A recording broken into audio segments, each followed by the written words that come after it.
Ladies and gentlemen, boys and girls, collectors of all ages, welcome back to Aussieverse, your home of pop culture with a highlight on comics and collected editions. And speaking of that, tonight we have a very special guest joining us for the very first time. His name is Alistair. He is from Manifesto TV. And tonight it is all about gods among men. And we're doing a deep dive into this awesome book. As usual, I am joined by Sharif today. Guys, how are you going? Good. Thanks for having me on the show. Thank you very much for joining us, my friend. Before we do get into this deep dive onto our this amazing comic, let's take a quick look at where you're from, Alistair. So just in a quick little synopsis, describe what you have going on here with Manifesto TV.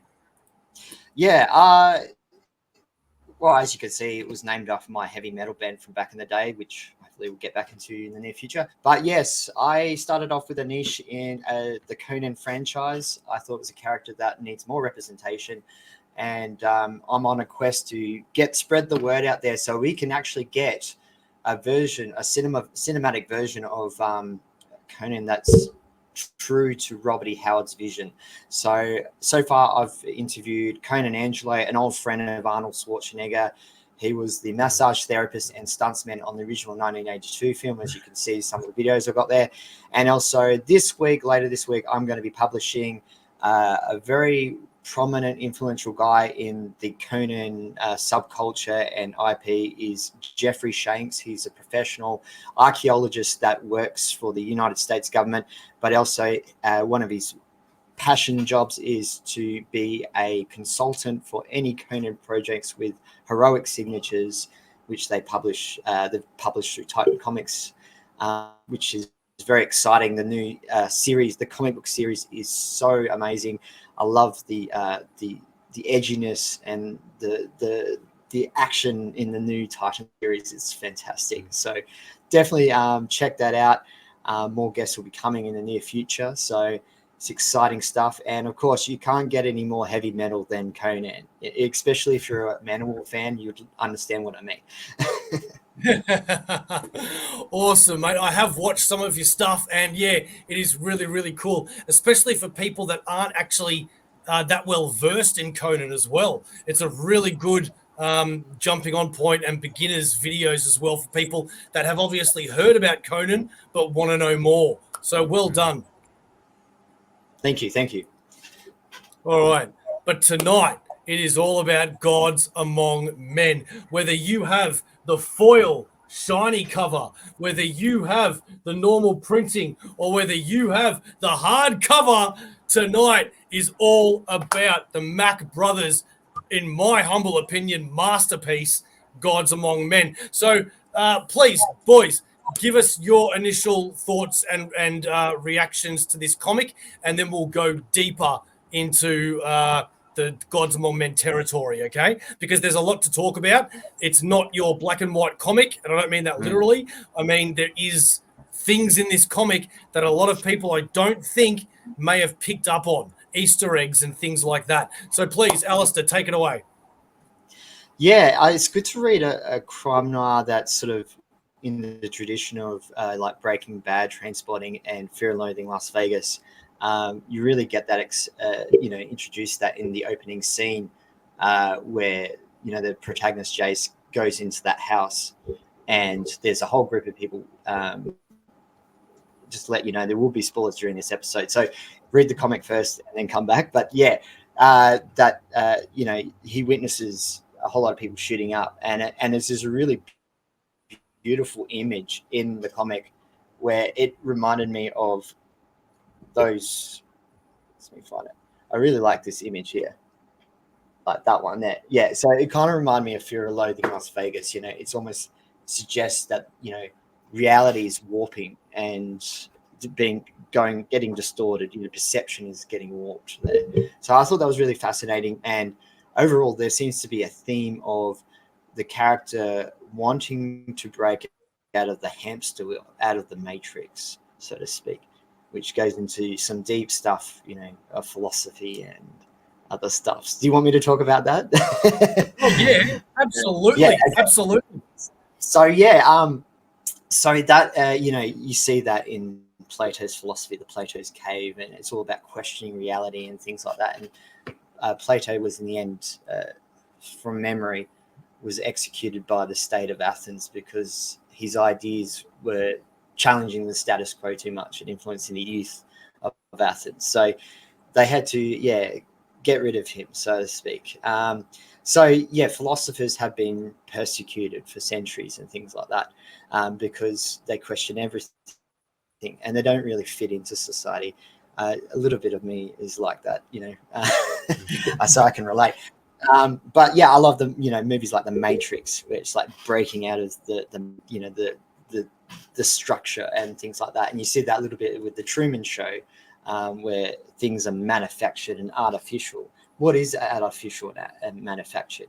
And then you got like scientists, from NASA or whatever, the big institutes over in America, saying that we live in a virtual reality, which goes into things like, David Icke talks about that a lot.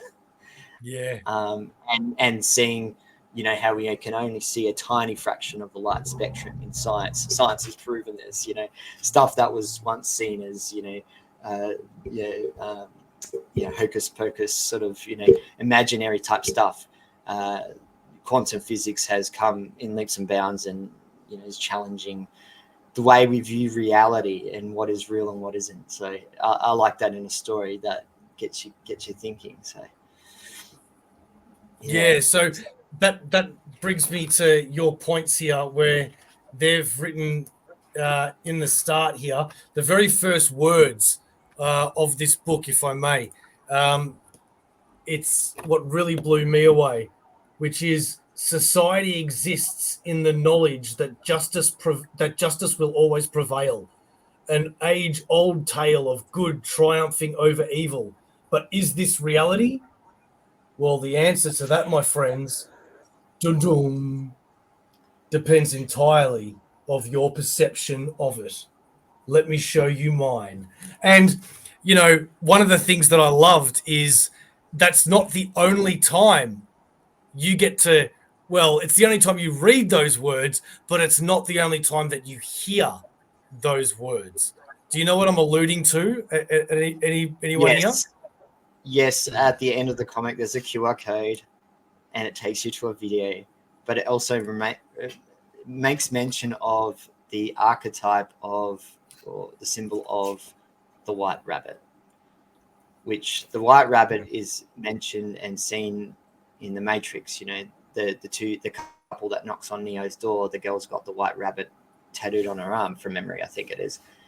And the white rabbit is perpetually mentioned many times in the TV series Utopia, which came out in like 2012, 2013, which delves deep into deep state cover-ups and conspiracies and all sorts of stuff. So I don't want to spoil that show. You got to go and see it if you haven't seen it. Don't see the American version. I really struggled to get through the first episode of the American version because it was so bad.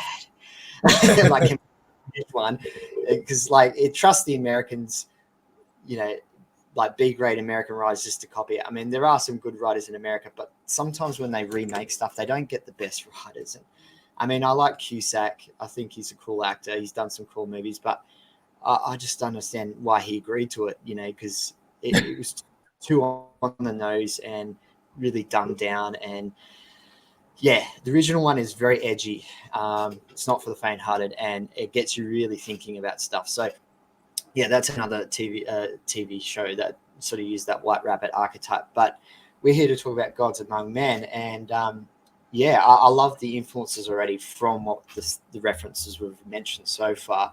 And that page, that first opening page, like those words do come up. Like it's almost like a Greek philosopher talking, at the start. Like it's like a Shakespearean introduction. You got the narrator coming in and doing little narration at the start of a Shakespearean play, which is kind of cool. And in the bottom corner of the page, you see that the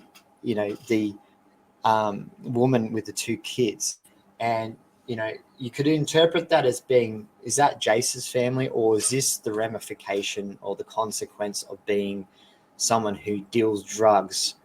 Because you will get mothers on crystal meth or heroin and things like that, and then those kids will just have no future. And then you see Jace kissing his daughter goodbye, tucking her into bed. So he's a father, which kind of similar to Walter White's situation. He has a family, so there are stakes are high. That he's struggling financially, so the stakes are high. He has a motivation to try and look at other options or other avenues to make money in a world that where the economy seems to be rigged from his perspective. But the reality is that there will be consequences for pursuing that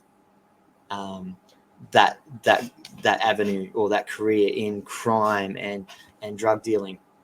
But it's kind of ironic because civilization itself uses drugs to control the masses. So it's almost ironic that he's using a method that the system uses to control people as well. So that's another irony right there. So he's fighting fire with fire. He's using the same path that the people who control civilization are using to control and dumb down the masses, and pacify. It's all about pacifying the masses, I found that quite interesting. Yeah. So, Sharif, how do you feel about these characters? Do you feel for them? Do you feel against them? What is your relationship with them after reading the first issue? I felt like there's still a lot to unpack for these characters. This may sound cliche, but it's we've only scratched the surface of the characters that have been introduced in issue 1, and we get a glimpse of what their intentions are, just the first step of what their actions will be. And the great thing is that we may have an inkling of what it may lead to, but with such storytelling, it could take a left turn really quick and blindsides you. And that is one of the things that I'm really looking forward to post this. But there's still like Alistair said, still a lot what's the word observations and thoughts behind what's been shown on the pages already. Yeah.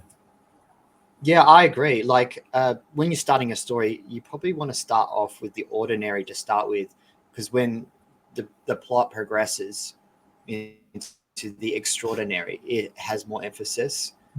You see that, like classic stories, The Lion, the Witch, and the Wardrobe, Narnia's ordinary world in that period of time, and then they enter this whole nother world. It's almost like the protagonist is entering into the underworld, so to speak. So, and then if there's going to be any kind of supernatural tie into that, we'll see. That's yet to be revealed. It's sort of, there's maybe hints and clues, or there could be misdirections. We don't know yet. So it's good to start with that sort of that everyday, so you can sort of, you can relate to the characters. You see it in the original Terminator film. You see it with the Back to the Future films, before it goes to the super fantastic, whatever it's supernatural, super technology or whatever. So yeah, I mean, like, this is an interesting sort of, I think this collage, or it's almost like a mandala, isn't it, with different things in it and representing different parts of the protagonist's story. And I think this is the middle of the page is like a rock band. I think that's reference to it could be reference to the band Cynation that used to be around. I saw some music video clips I quite enjoyed, and you can see there's three flags. I recognize the first one, of course, Australia, but I'm not too familiar with the other two. So The one yeah, the one in the middle is Singapore, and the one on the right is Malaysia. yeah, interesting. Yeah, so Yep. and as you can see, there's the restaurant that Jace is working at, and the protagonist is going to Sydney. So and then there's the drugs over here, and then the hallucination. So who are these characters? You know, are they humans? Are they demons? It makes you wonder. You know, are they friend or fiend? You know, friend or foe? So let's have a look here. So when I was writing, you know, some thoughts to Josh about his, you know, his comic. The other thing is, like I mentioned to him, was that, you know, which is something that's lost in the modern world, unless you're in the new age scene or whatever. You know, you sort of have a sort of a watered down version of that.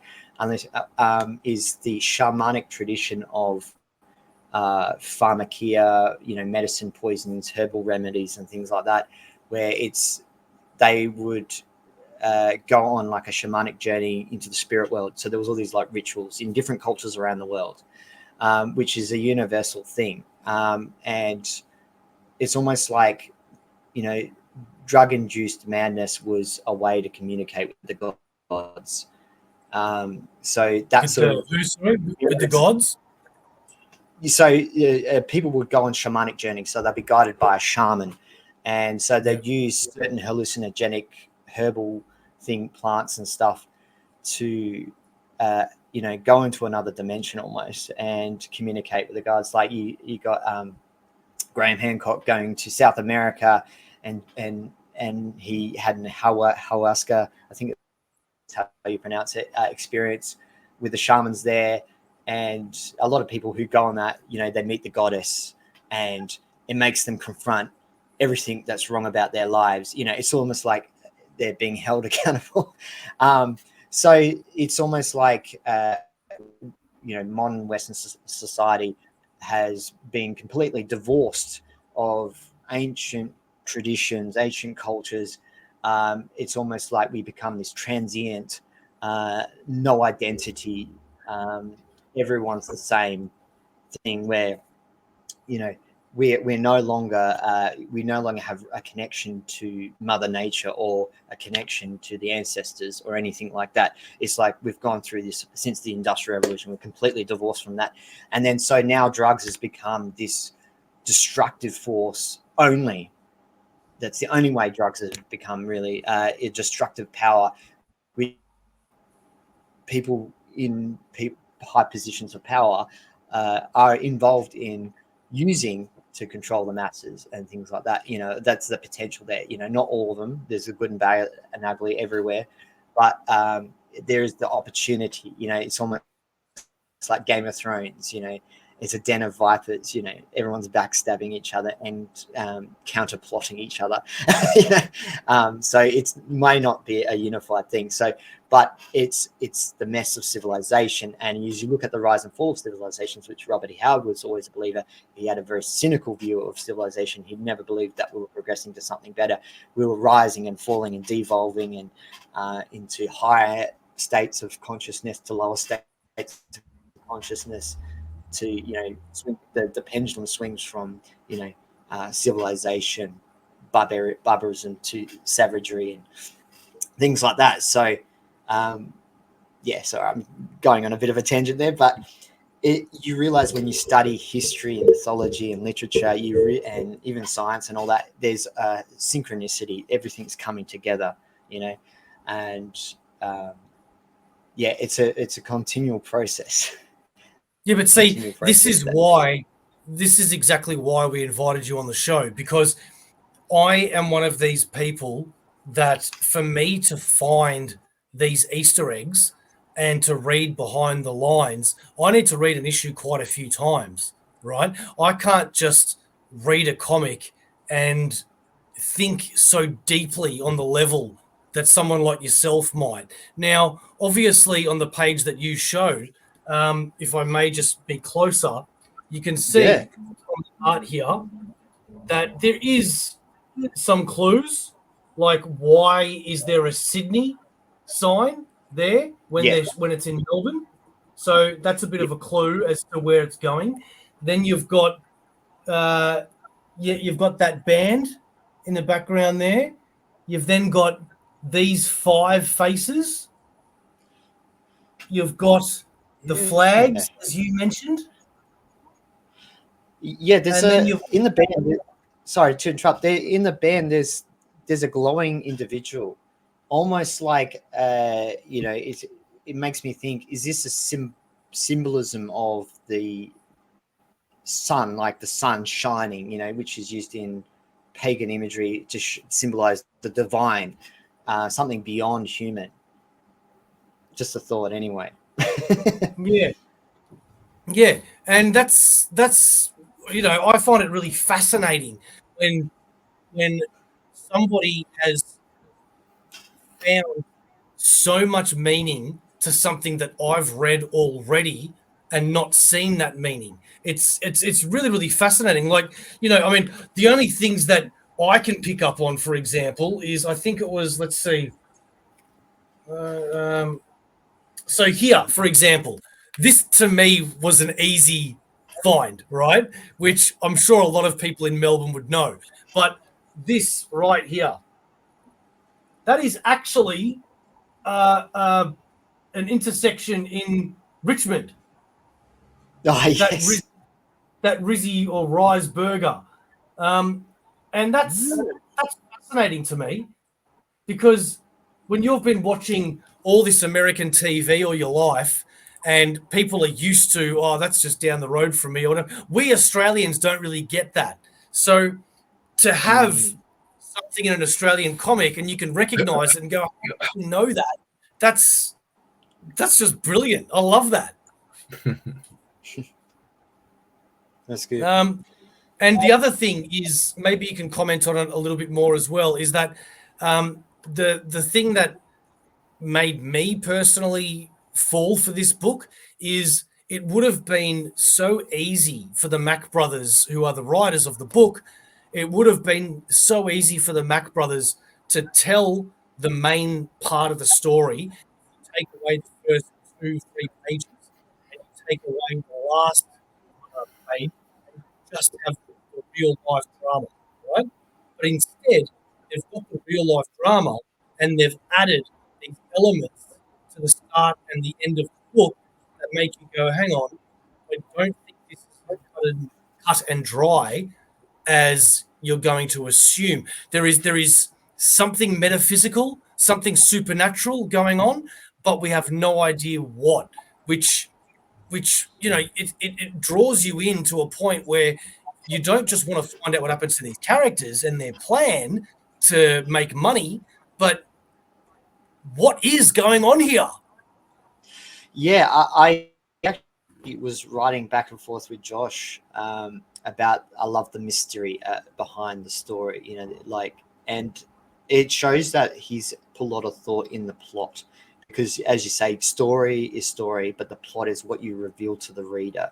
So it's almost like being a writer is like being a dungeon master. You're not going to share all your secrets with the reader or the other players on the field. You want to keep your cards close to your chest. So, man, you got to watch Twin Peaks. David Lynch would be right up your alley because that was one of those controversial shows back in the day that everyone was debating about what the show was really about because it was such a mystery and a puzzle to unravel, and that was like it was like a pop culture phenomenon, Twin Peaks, because of that. I saw a documentary about what it was like when it was aired on TV, and literally 20 people would meet at one house and watch it together and then have debates about what they thought. what that episode was about, which is kind of cool. You know, it's almost like another form of education, which sort of goes back to, you know, all the way back to ancient times. You know, you got different shamanic groups like the Druids and stuff that would tell stories and riddles and, you know, use metaphors and things like that. And it was almost like, you know, it was almost like an esoteric rite of passage, you know, to unravel the mystery and the meaning behind the folk tales and the legends and the myths and all this sorts of stuff. So the power of storytelling is something that we all subconsciously yearn for, whether we can understand it on a surface level or a deep level. Yeah, like George Lucas said, you know, the original Star Wars trilogy, you know, I think this only applies to that trilogy, is that you can enjoy it. You know, it's a fun, enjoyable roller coaster ride, or you can look at it from a more deeper mythological level, which, you know, Joseph Campbell was actually good friends with George Lucas and was a real influence on George's writing, because George wasn't a natural writer. He had to work at it, you know, to get it. And he collaborated with some writers too, which helped. But they had that influence of the hero's journey. So if you haven't checked out that book, check it out. It's an amazing read. So yeah, I mentioned, you know, the name of the title is probably the most less mysterious than the actual plot, because it's like gods among men. It's sort of like, from there, it brings me to mind the, you know, pagan traditions where, for example, you know how, you know, Catholic and Orthodox tradition, you have this day and people will be named after saints. Well, apparently that was a way for the early Christians to win the pagans over, so to speak. What they would do is they would adopt some of the customs and traditions that had come before, but Christianize them. So originally, the people were named after pagan gods, you know, and things like that. And they would take on aspects and characteristics of those gods as a way of like learning how to function in the world. You know, it was a way for us to understand the world out there and ourselves. And each saint or each deity had sort of different things to learn from, you know, and it was almost like a library within story. So, but there's also that belief that you see a lot in Indo-European mythology, and to a degree probably in the Anatolian tradition as well, where the ruling class would become the personification of gods among men, like you see it with the Egyptian pharaohs and throughout all the different, you know, through the Stone Age, the Bronze Age, and Iron Age, you know, all throughout that period, you know, it was almost, and through the Greek Olympics, you know, the whole idea is that if you win the laurel wreath, you become divine and you can join the gods in Olympus, you know, and all that sort of stuff. So there's all that sort of stuff going on. So for me, when I read Gods Among Men, and, you know, I was, you know, sharing with Josh, you know, I've been working on a story that has similar themes, but I won't talk about that now. But it's sort of, so that for me it resonated, you know, that idea, and it's like, you know, it's almost like the Grail myth. You know, the Grail cup represents the vessel, which is the human body, and then the wine represents the divine spirit of the deity. You know, the Christians would say the Holy Spirit into them. The pagans would say it's Thor or Odin, or for the women it's Freya or whatever, you know, Freya, her brother. So you'd have shamans who would be the mouthpiece for the deity or whatever, you know, who communicate with the gods, or there'd be individuals who claim through their lineage they're descended from certain, you know, deities or whatever, and that gave them the divine right, you know, to pursue that. Like there's different traditions, like the Anglo-Saxons, you know, adopted the very hard, rigid model where it's like you're born into it. So your father was king, that blah, blah, blah, and divine right of kings, you know, which is like, you know, and which is like the, you know, Mediterranean and like the Egyptian sort of model. While the Celts and the Germans were like, you had to prove that you were divine through your deeds in battle. And if you're the last man standing, for example, you were like chosen by the gods to be the vessel of Odin or Thor. That's different. It's more of a like you had to prove it, as opposed to, it's my birthright. No, you have to prove it through your deeds of your arms. So I was going a bit of a tangent there, but that's what the title resonated with me. So what else was there? Yes.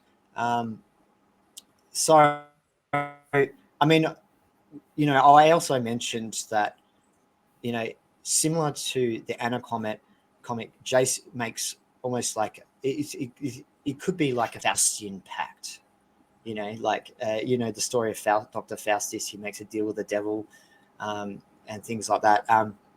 So it's almost like he makes that deal with the devil in order to gain riches, fortune, or fame. And you see in the Bible the temptation of Jesus being tempted by the serpent saying, "Bow to me, and I'll give you all the kingdoms of the earth." And then it goes back to Zoroastrianism, where you've got Paramazda being tempted by Angra. Yeah, from memory, Angra. Yeah, the evil god. Angra. So you think that there's something deeper going on here, where he's made some sort of deal, possibly? Well, it's almost like it could be that. Like, I mean, there's a character at the end of the comic, and it leaves you wondering who it is. It looks like a character of the anime series Berserk, and Berserk is an honored series that goes into the supernatural as well.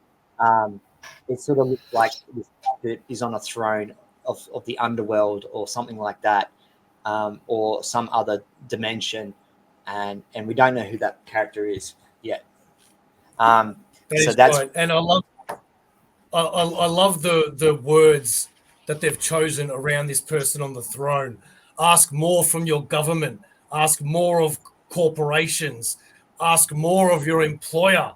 Ask more of your schools. Ask more of your family and friends. Ask more of your musicians, filmmakers, writers, medias, and society. But above all else, ask more of yourself. Yeah, it's almost like a statement, a mission statement to not settle for mediocrity. So it's almost like, because that ties into the rise and fall of civilizations. We never learn our lessons. History keeps repeating ourselves. You can't fix stupid, as they say. But the shining light of humanity is to strive to be better. Like, one could say, the myth of Prometheus, for example, could be an example of Greece's tradition of the beginning of philosophy. And it was about that time was to go beyond the matrix, so to speak. And one of the triggers was theatre. So for the first time, because before you'd have and that tell a story, but with the theatre, the amphitheatre in Greece, ancient Greece, is that when you were sitting at different vantage points of the theatre, you could see your perspective would be changed, how you perceive the characters on the stage. So it's almost like, and that ties into what the beginning of the comic says, it to your perception. So almost in that sense, you have to visualize in your mind that perception and to challenge yourself to go beyond your first initial impression or perception and look at from multiple vantage points, multiple perceptions. Which leads me into the end of the book. Sharif, how did you feel about not only finding out that there were QR codes in this comic, but when actually clicking on them? Like, what were your thoughts and feelings with discovering that in a comic? Right. So I gotta be honest. I do know that there are QR codes at the end. I'm saving it. I'm still saving it. I've not explored it yet.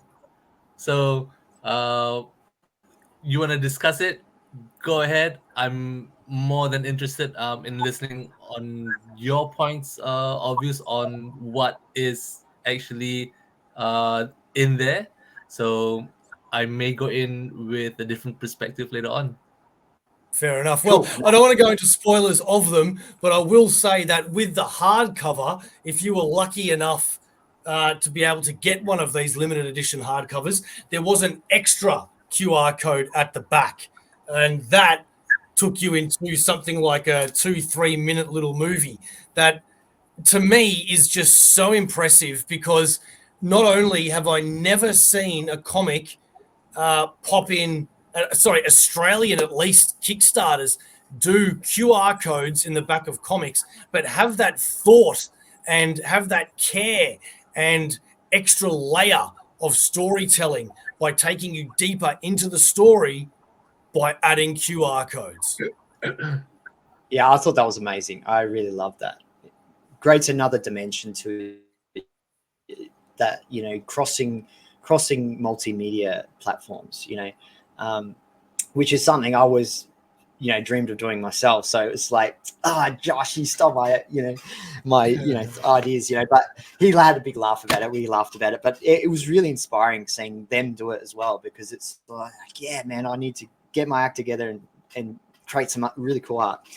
But in saying that, now getting back to, I also mentioned to Josh about the Ouroboros, the dragon, you know, which is a symbol that you see with the bandana in the comic as well, which, you know, ties into, you know, traditionally the dragon is seen as the devil. So it's like that theme of it's almost like selling your soul to break out of the matrix. And from there, it's interesting because, you know, you, especially in the Anna comic, you're sort of left wondering, is the Anna entity, the being of Anna, so to speak, in the comic, is it an angel or a demon? And is, you know, what is the entity's true intentions? You know, what's going to happen next? What's going to happen next? So I like that sort of mystery where you're wondering who that character is that's leading the group and what are their intentions. It's almost a little bit like when Aragorn and Legolas and Gimli see the White Wizard in the forest, and they think it's Saruman because they know Saruman's bad, but then it gets revealed it's Gandalf. So it could go either way in the plot. We'll see. But the Ouroboros represents chaos, and you know, you see that in Norse mythology, the Midgard serpent. From memory, I think it was Thor is meant to fight the Midgard serpent in Ragnarok from memory. So you got all this imagery coming through that as well. And I only address that because there are similar themes where the characters are wanting to break out of the mundane, the ordinary, you know, and they want to live a life of legacy, of make a contribution to society. I've been through that situation, working mundane jobs, whether in different industries, and you think, do I really want to be remembered only for amongst my family and friends know me as the guy who worked at such and such place, or do I want my name uttered on the lips of people 1,000 years from now because I've written some great book or poetry? That's the whole thing. You know, the poet becomes immortal. You know, so it's you want to leave a legacy that is not just, you know, to, you know, tickle your own ego, because, you know, that's superficial. You know, it's not real, it's not tangible. But what is real is leaving a legacy that will inspire and future generations to become better human beings. I think that's the goal. And also with stories like this, it can be cautionary tales, which a lot of stories are, you know, in the past. So that's that. We love the drama of, you know, the good battle versus evil. Now he does say at the start, the good and evil, you know, at the start, which could be interpreted as a bit on the nose or whatever. But you know, that looks at things like, you know, the serpent in the garden, you know, eat of the tree of knowledge of good and evil, and you'll be like us, and things like that. So having knowledge of both extremes, it's almost like a rite of passage. It's like you don't appreciate it until you've actually tasted that fruit, that forbidden fruit, so to speak. But what's the price of, are you, you're going to suffer consequences, probably terrible, horrendous consequences because of that. It's like Odin, he gives up one of his eyes, to gain wisdom, and things like that. So there's stories of characters losing a part of themselves to gain wisdom. Or Apostle Paul talks about the thorn in my side, which was inspired by, with the hobbits Frodo coming back to the Shire and not feeling quite the same as he once was. When he returns home, he's not the same happy hobbit he once was. Sort of thing. So yeah, there's a lot of stuff going on, bubbling underneath the surface of Gods Among Men. And yes, like you said, Sharif, as well, it's like the first chapter. It's almost like a little bit of a setup, just easing us into the story before it gets to the really juicy stuff. So I'm looking forward to seeing what happens next. That was a good way to put it, actually. Easing us into the real juicy stuff. That's what I think too. Let's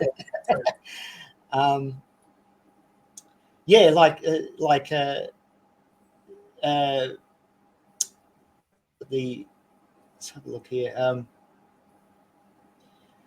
So Chase the Dragon. I think in one of the QR codes was Chase the Dragon. One of the songs. Yep. That's what triggered me and think, oh, wait a second, that dragon symbol's in Anna. So already it's established that the dragon symbol as well as the white rabbit are two main symbols, in the plot. And that so what are you hoping for? So I guess in conclusion, what are you hoping for, both of you, moving forward with this comic? Well, I'm hoping for lots of new twists and turns and lots of surprises. It's hard to predict where it's going to go at this stage.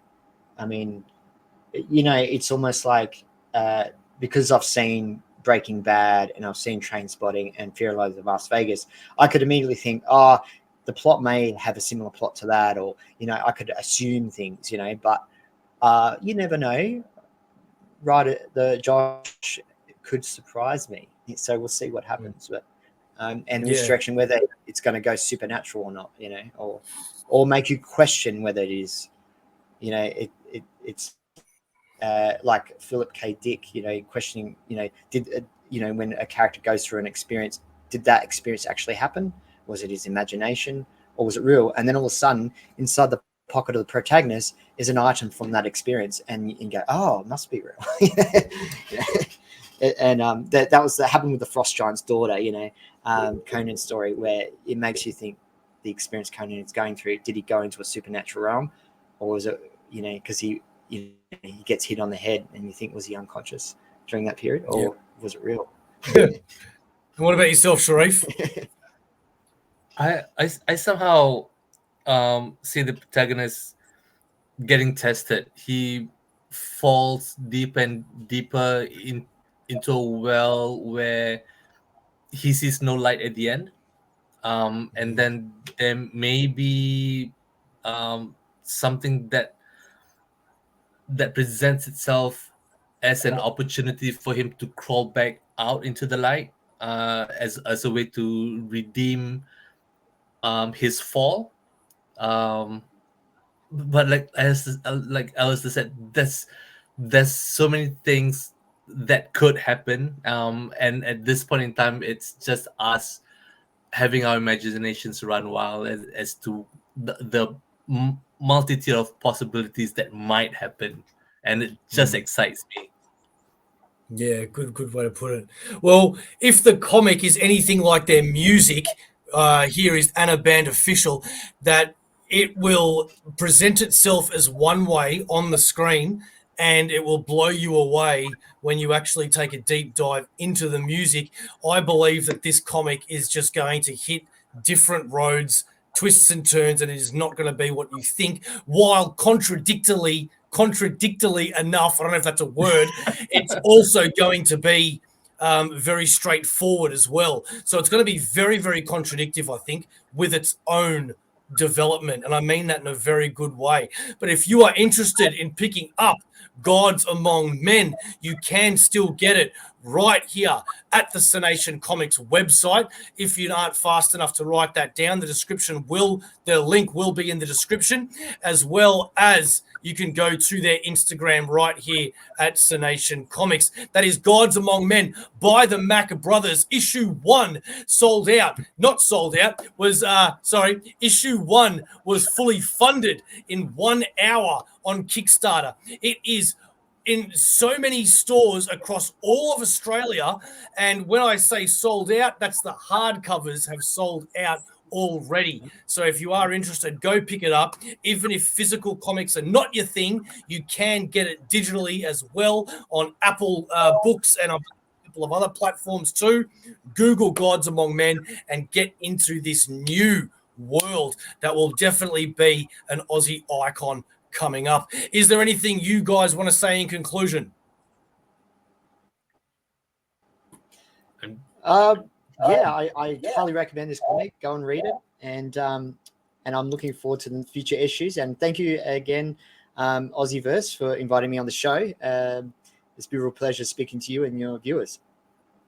Thank you very much, mate. We hope to have you on soon to go all about your channel, which I didn't save the actual banner there, but it is Manifesto TV. So go check that out, ladies and gentlemen. Alistair will be back to talk all about Conan and his Manifesto TV. And as always, Sharif, what is Aussieverse? Always for life. Catch you next time, ladies and gentlemen.